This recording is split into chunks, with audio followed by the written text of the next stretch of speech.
या ठिकाणी प्रतिष्ठापना होत असताना शेवटची एक गाथा आहे, आपण ते घेणार आहोत आणि त्यानंतर मूर्तीवर जे चिवट टाकलेलं आहे ते आपण उघडून तिथून पुन्हा आपल्याला या विहारामध्ये ही मूर्ती मोकळी करण्यात येणार. मूर्ती प्रतिष्ठापना गाथा होत आहे.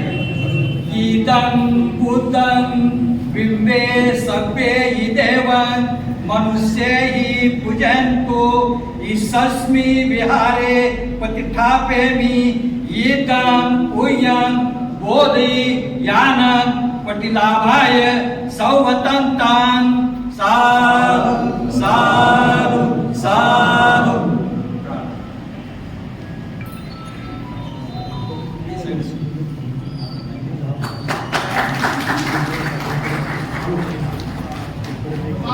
गौतम बुद्धांचा बोधिसत्व डॉक्टर बाबासाहेब आंबेडकरांचा सम्राट अशोकांचा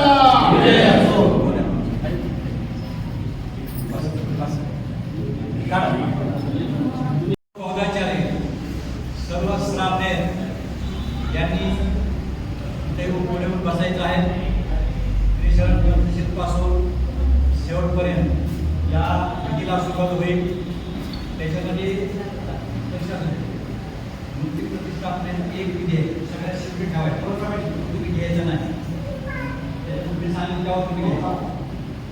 शरण प्रतिष्ठेमध्ये सर्वांनी सहभागी व्हायचं आहे. नंतरच्या होणाऱ्या विधीला आपण शांततेचं सहकार्य करायचं आहे. या ठिकाणी विधीला आपण विश्वाला शांती संदेश देणारे महाकावी गौतम बुद्ध यांच्या विचारांना यांच्या प्रतिमांना त्रिवार अभिवादन करून आज आपण वर्षवास्त उद्घाटन आपण संपन्न केलं. त्याची उपदेशाची आहे स्वतंत्र पंचायत प्रणाम होईल. त्यानंतर बुद्ध पूजा वीज करून परित्राणवाद संकल्प करतात. महामंगल स्वरूप आणि सगळ्या शक्ती मूर्ती प्रतिष्ठापनाची वंदना होईल. सर्वांनी सहभाग घ्यायचे पंचायत कामांसाठी. आठवड्यातील सगळ्यांनी त्यांना वेगळं बसायचे निवडून बसायचे.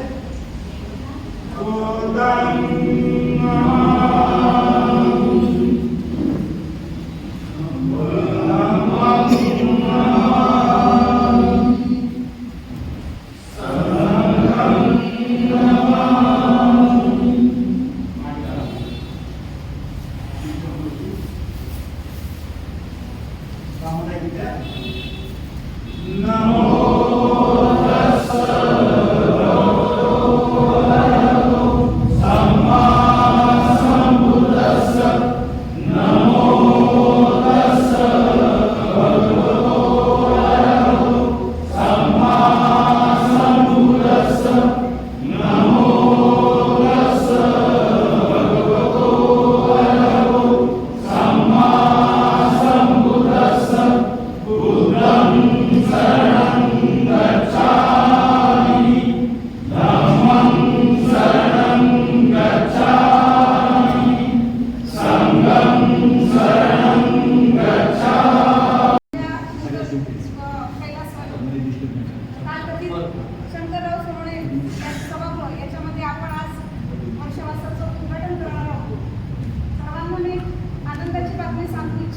कालच झालेल्या दौंड नगरपालिकेच्या सर्वसाधारण सभेमध्ये आपल्या हे सभागृह पुनर्बांधणीची आपण मान्यता घेतलेली आहे.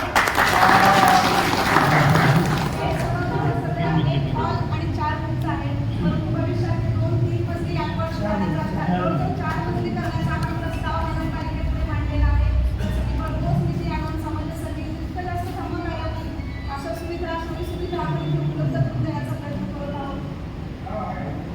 वर्षवासानिमित्त बोलायचं झालं तर आषाढ पौर्णिमा आणि आश्विन पौर्णिमा हा 4 महिन्याचा कालावधी आपण बौद्ध धर्मामध्ये पाळला जातो.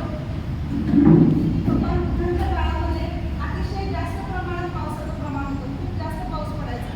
वर्षभर सर्व भिक्षू जे असतात म्हणजे की चारिका करत धर्मप्रचार करत असतात.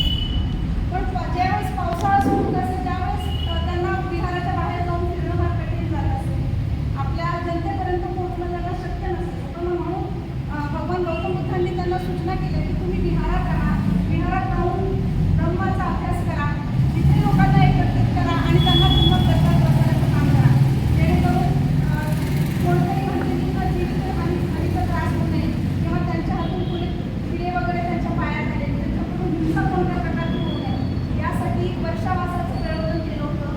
आताच्या काळातही वर्षावास आपण फार आत्मीयतेने एकदम भक्तिभावनेने आपण साजरा करतोय. मध्ये आपण श्रामण शिबिर घेतलं होतं भारतीय बौद्ध महासभेच्या साहेब आपण सगळ्यांना होतं. आम्हाला असं म्हणायचं होतं की ते इथं व्हायला पाहिजे होतं जे सभा होतं, कारण हा इथे या भागामध्ये भरपूर आपला समाज आहे आणि समाजाला खरंच गरज आहे. तिथून निघून जी बाहेर सुद्धा ती लोक आहेत ते थोडेफार प्रमाणात खबर आहेत. आपल्या समाजाचा जो मोठा करणारे आपण त्याबरोबर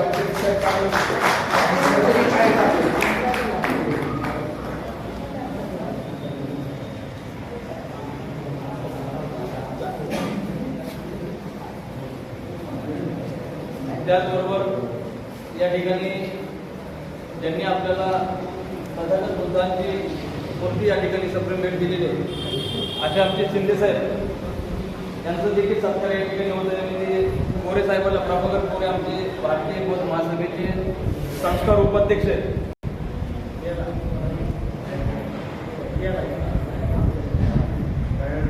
त्यांनी शिंदे साहेबांचा या ठिकाणी सत्कार करायचा.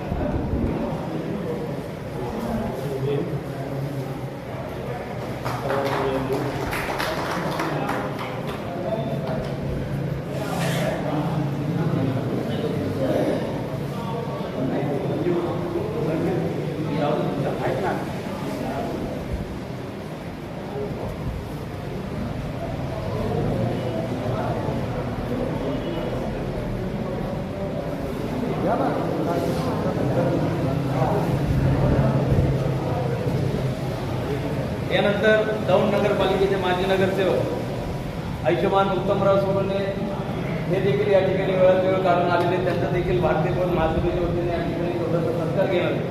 तर मी आमचे कोषाध्यक्ष शिवराम टोंडे यांना विनंती करतो की त्यांनी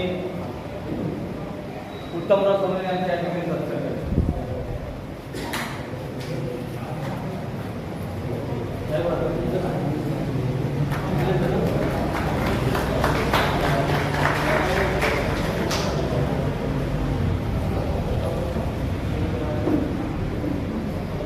त्याचबरोबर आपल्याला या ठिकाणी तथागत भगवान गौतम बुद्धाचा धम्म आणि मार्ग जे मोलाचं असं मार्गदर्शन या ठिकाणी केलेलं आहे. आपले सर्वांचे बौद्ध धर्माचे गाढे अभ्यासक आयुष्यमान डॉक्टर किरण जाधव यांचा देखील या ठिकाणी सत्कार होतो. मी आयरे साहेबांना विनंती करतो, आघाडी साहेबांना की किरण जाधव यांचा सत्कार करा.